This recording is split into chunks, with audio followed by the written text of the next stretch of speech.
71 ans, les hostilités de la Seconde Guerre mondiale prenaient fin en Europe. Mais il fallut attendre le 2 septembre 1945, avec la capitulation du Japon, pour qu'elle cesse sur l'ensemble des continents. Le 8 mai 1945, la France et l'Europe, dont la reconquête de la liberté avait commencé plusieurs mois auparavant, s'apprêtaient à retrouver la paix.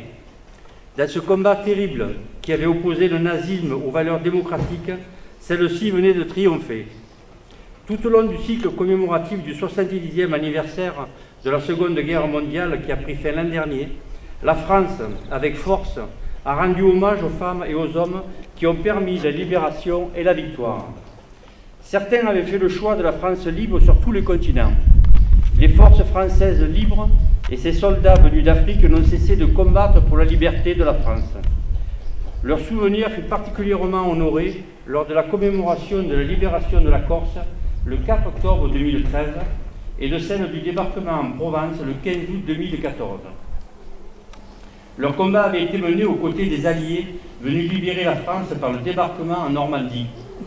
La République française a exprimé le 6 juin 2014 sa reconnaissance éternelle à ces 19 pays, grâce à qui nous vivons en paix et en sécurité aujourd'hui.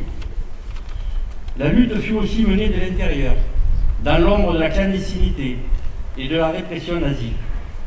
Ces femmes et ces hommes, ordinaires, ont choisi la résistance parce qu'ils étaient convaincus au fond d'eux-mêmes des valeurs qu'ils portaient, parce qu'ils cherchaient simplement à servir la France. Elle s'est souvenue d'eux le 27 mai 2015, lorsque Pierre Brossolette, Geneviève de Gaulle-Antonios, Germaine Tillion et Jean Zay, et avec eux l'esprit de la résistance, entraient au Panthéon.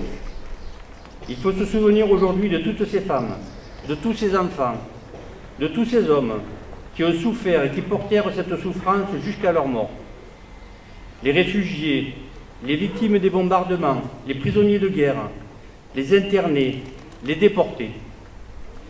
Ces mémoires de courage et de souffrance doivent continuer à vivre au-delà des commémorations, à vivre dans les lieux qui les incarnent, tels que les plages du débarquement, le Mont Valérien, le camp de Natzweiler-Struthof, la prison de Montluc, le mémorial de la déportation et celui de la Shoah, bientôt celui du Mont-Faron et aujourd'hui celui du mémorial des civils dans la guerre à Falaise en Normandie, inauguré ce 8 mai 2016. En ce 71e anniversaire de la fin des combats de la Seconde Guerre mondiale, il ne faut pas cesser de visiter et d'arpenter ces lieux qui nous rappellent aussi que de toutes ces souffrances et de tous ces courages est née l'Europe libre et en paix. Un héritage dont nous devons rester les gardiens vigilants.